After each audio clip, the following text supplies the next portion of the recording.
Regular గా continuous గా MIM party గుండాలందరూ కూడా ఈ అత్యాచారాలు చేస్తున్నారు. ఇప్పుడు నిర్మల్లో సాజిద్ అనే మున్సిపల్ చైర్మన్ మైనర్ బాలిక మీద అత్యాచారం చేసిండు. బేగం బజార్ లో రఫీక్ అనేటువంటి ఎంఐ పార్టీ నాయకుడు మహిళ మీద అత్యాచారం చేసిండు. వాళ్ళ ఎంఐ పార్టీ శాసనసభ్యుని కొడుకు వక్ఫ్ బోర్డు చైర్మన్ కొడుకు అధికారిక వాహనంలో ఒక మైనర్ బాలిక మీద అత్యాచారం చేసిండు. ఇట్లా చెప్పుకుంటూ పోతే మొత్తం వీళ్లే వాళ్ళు చేస్తే మేము పడాలి. దీన్ని ప్రభుత్వం గత ప్రభుత్వం ఈ ప్రభుత్వం ఏం చేస్తుంది, మొత్తం కొంత చూస్తుంది. దీన్ని వీళ్ళు హిందువులు, వాళ్ళు ముస్లింస్, వాళ్ళు ఏం చేస్తున్నా వీళ్ళు పడాలి, వాళ్ళకు ముయ్యాలి. ఇది ప్రభుత్వం యొక్క పాలసీ. ఏ అధికార పార్టీ ఉన్నాడో వాళ్ళ పాలసీ, వాళ్ళ ఆలోచన ఇది.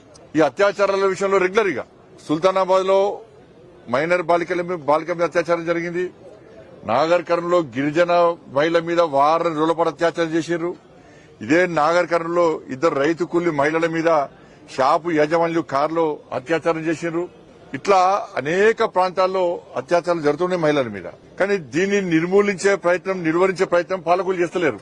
కఠినంగా వివరిస్తే వాళ్ళకి భయం అనేది చూపడితే అప్పుడు గుండాలకు, ఇటువంటి రౌడీలకు వాళ్ళు కంట్రోల్ ఉంటారు.